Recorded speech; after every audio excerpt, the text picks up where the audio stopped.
and good morning and welcome back to Japan Soul Traveler. So since last time I enjoyed so much talking about anthropology, I thought today we can have a second experiment about it and we can deepen a little bit the discourse about human species and the notion of humanity and how this notion is not something natural and given, but something that every culture and any society actually in a way invent and create.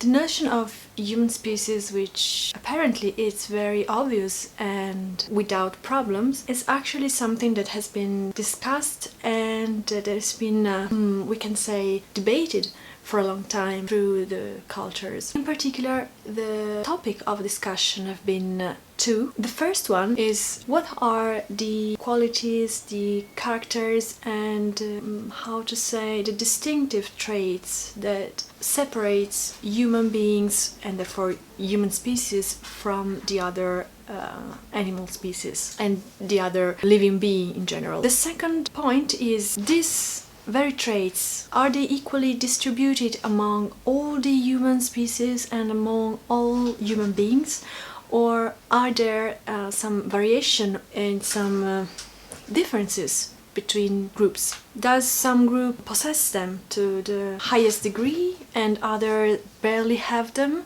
To have a clearer idea of what we are talking about, we should take into consideration the ancient Greeks and in particular the relationship with barbaric tribes. This is a very popular example while talking about human species and humanity and the notion of humanity, because, for example, the ancient Greeks called the non-Greeks barbarians, and this word barbarian means stutterer, so someone that is not capable of properly speaking human language. So in this way, ancient Greeks designed other people, other cultures as a little lesser than human, not completely human. Another example is within the, European and Western culture, Western history, is the notion of soul. For thousands of years, one of the most important prerequisites to be considered human was the possession of a soul, which of course is very hard to ascertain empirically. This is an evident, clear influence of Christian and Jewish and also Muslim religions that consider the human being as characterized by a human soul, a spiritual side. And often this spiritual dimension was considered immortal, so that was what human being is supposed to be in this kind of imagination. And therefore, when, for example, European people went on and conquered America, one of the first ideas there was that those people were savages and they didn't possess a soul, so they had to be converted to Christianism in order to be saved and to become properly human. The same attitude is well known even with regards to other cultures, so European people and Western people, Western conquerors and Western explorer and missionaries often looked at other culture with this attitude in which only they consider themselves human, while other people were less human and therefore in need to be saved, somehow justifying the conquest.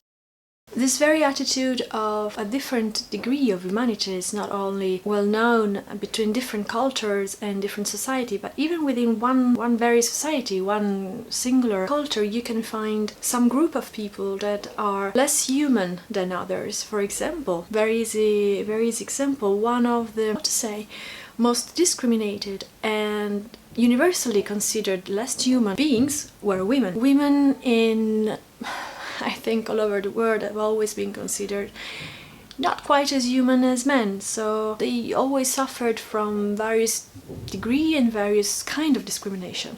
The same goes for some particular castes or group of people that often are the ones that are connected to particular jobs, such as jobs connected to the death, to the leather, to the work with dead animals. These people too are often considered untouchable and therefore less human than others. So these are very few examples and very popular example also to show that humanity is not a given thing, it's not something natural, but it's something that somehow is decided by each culture, and within one culture is a variable. It changes within one culture. There are several degrees of humanity between cultures and within one. This is also important because it also points to something else, that is, humanity has to be recognized or unacknowledged, in the sense that the different groups tends to exclude or include within their own notion of humanity different other groups. And here again, in order to achieve this inclusion or exclusion, you find again the notion of similarities and diversities in the mechanism that will work like this. You look like me, you are similar to me, therefore you are human. You are different, and so maybe you are not that human after all. As many of the cultural elements and the cultural facts, the exclusion and inclusion within human species and recognition, or how to say, the misacknowledged belonging to the human species, it's something that varies greatly through times, through cultures, and it's not given once and for all. So it is very important from time to time and in the different areas to understand why a group decided some other group is worthy of the inclusion, or on the other hand, why it's deemed to be outside the human world, the human species. I don't want to go a lot further in this description because I think it's a very nice and a very interesting topic, and I don't want to add too many notions to this.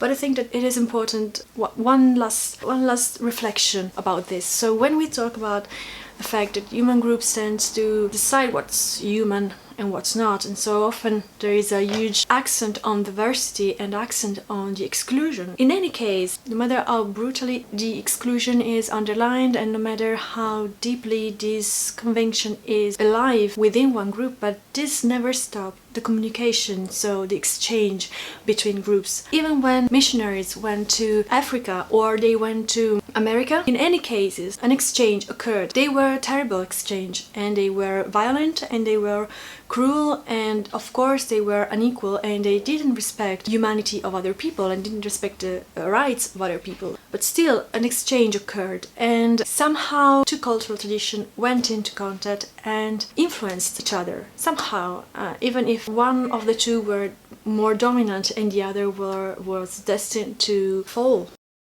So it's, again, I enjoyed so much doing this video, and I really hope this could be of interest even for you, and I really hope that this could start a little bit of a chat about how people and how groups and how societies and cultures from time to time talk about diversity and talk about inclusions and exclusions, and how, again, this has nothing to do with nature.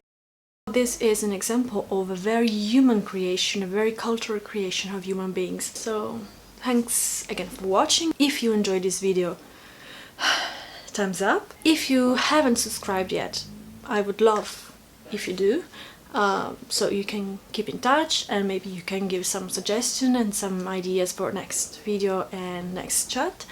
And I talk to you soon. Bye.